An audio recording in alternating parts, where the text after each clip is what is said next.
It's almost impossible to walk around our cities here in Ireland without being blackpilled, without having a sense of nihilism come over you. What was once our beautiful cities have now been turned into sub-Saharan slums. And if you feel like taking a little walk around your city on a Saturday afternoon, like we used to for so many years, you're going to have to wade through an army of Free Palestine parades and savage-looking African lads who are using the phenomenon of wearing socks with flip-flops whilst looking extremely vicious at every Irish person that passes them. And in the midst of all that bleakness, I actually find myself very excited about the future because of Conor McGregor. To see the elites and the legacy media and the politicians here in Ireland having an absolute meltdown because he might be president.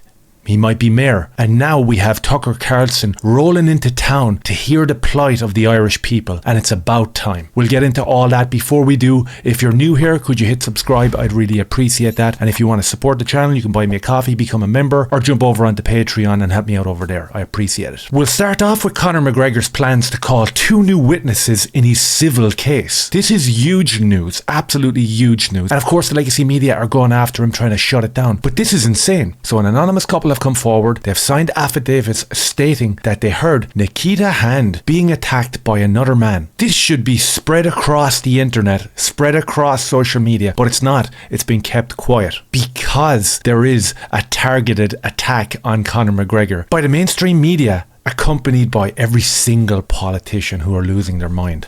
Conor McGregor is attempting to introduce new evidence that alleges another man assaulted Nikita Hand on the night after she had been drinking and partying with the MMA fighter. The Sunday World has learned that 2 new witnesses have come forward, signed affidavits outlining how they allegedly saw or heard another man attacking Miss Hand on the night of December 9th, 2018. There is expected to be a fiercely contested legal battle between McGregor's side and Miss Hand's lawyers over whether this new evidence should be admissible and can be considered in the Court of Appeal. McGregor is seeking another order in the retrial of this case also. The new witnesses have come forward and understood to be a male and a female couple who claim to recall that they were aware another man assaulted Miss Hand on the night before the ambulance was called to her home. McGregor's side is understood to have been completely unaware of the couple until they approached his team after last November's case concluded in the high-profile defeat of the Crumlin fighter. He was defeated, everybody. Almost immediately after the civil jury verdict was handed down, Conor McGregor said he would appeal. Of course he would appeal. One of the witnesses that was called by Nikita Hand's legal team that was supposed to bolster her story went in there, made statements, and Miss Hand's legal team decided, you know what? That doesn't paint our client in a very nice light, does it? Danielle Keeley is the witness at hand. She was in the room with Conor McGregor, with Nikita Hand, with James Lawrence. She was there when all this went down. She said that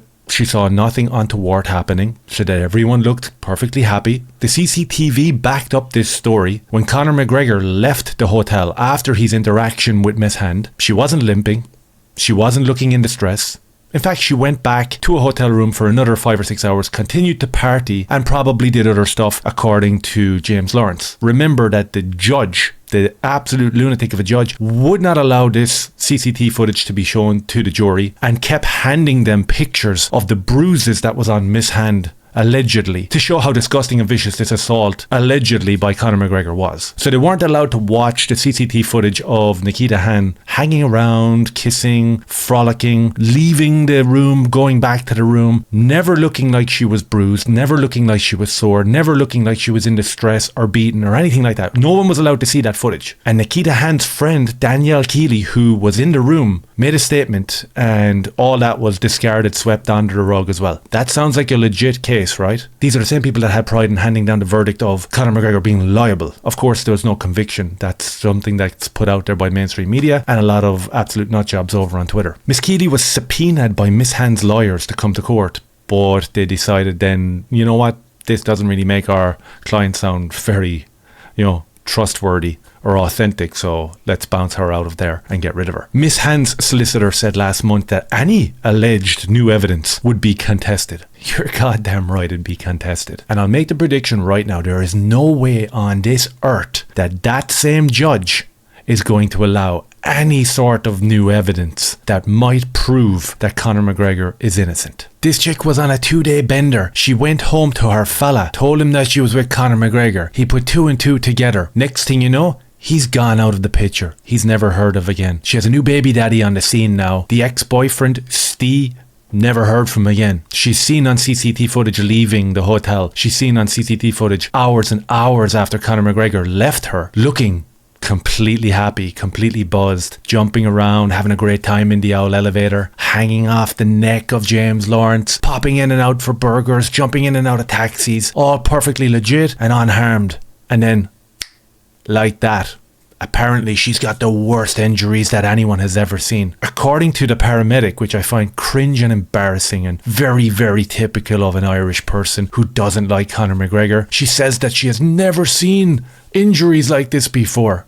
As a paramedic, you've never seen injuries like that before. Alright. Did you see the CCTV footage of her just hours before you arrived to the house and saw these disgraceful, unbelievably bad injuries? And in the CCTV footage, she's like jumping around and she doesn't look like she's bruised or sore or bleeding or bloody or anything. Did you see that CCTV footage? Oh yeah, you didn't, because the judge decided you weren't allowed to see it. That's liberal democracy. That's justice system here in Ireland. So if you think that's going to be turned over and rescinded in terms of introducing new evidence that proves even further that her story was a complete shambles, it ain't going to happen. The full weight of the establishment is against Conor McGregor, and even more so now after he announced that he was running for president or even mayor. You think that anything's going to transpire to paint him in a nice light?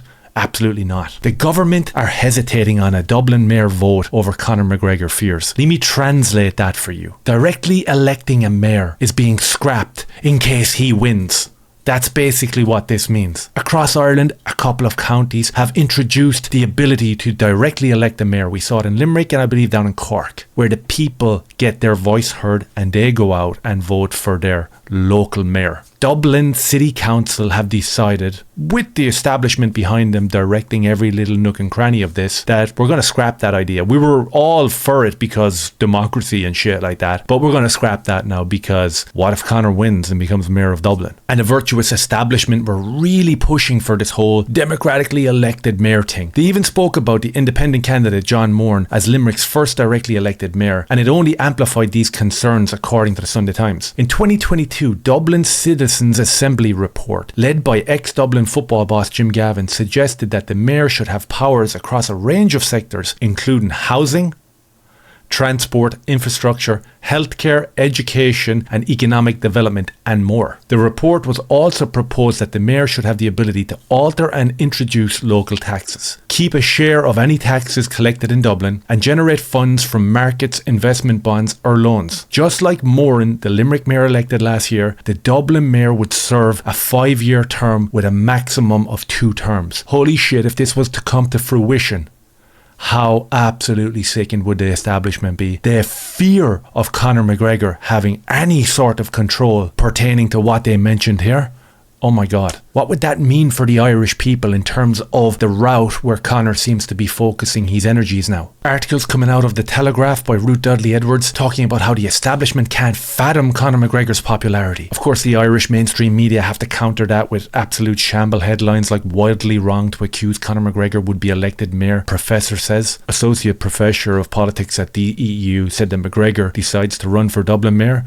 That's democracy. I think the government is possibly underestimating the public, because if they think that somebody like Conor McGregor would have a chance of winning, they are wildly wrong. We can see in Limerick that there's a tendency not to vote for a party candidate and to vote for independents. And we also heard the story that Tucker Carlson is arriving into the Black Forge Inn tomorrow night for a steak and a pint and maybe a conversation about the plantation of Ireland and the takeover from greedy NGOs and the EU blasting Africans ad nauseum into small towns across Ireland. Wouldn't that be a fantastic conversation to be broadcast onto the biggest platform out there, Tucker Carlson's spot over on X? Wouldn't it be great to hear the plight amplified once again by Conor McGregor and Tucker Carlson? And of course the Irish mainstream media come after it here today. Former Fox News host Tucker Carlson to meet with Conor McGregor in his Crumlin pub. Would you say that the Irish Independent have anything good to say about Tucker Carlson's 20-year career as a journalist on mainstream TV? Well, I don't even have to read the article to tell you that of course they don't. They talk about how he amplifies far-right rhetoric about immigration, and they also throw in the virtuous caveat of he also met with Vladimir Putin last year. Alright, yeah.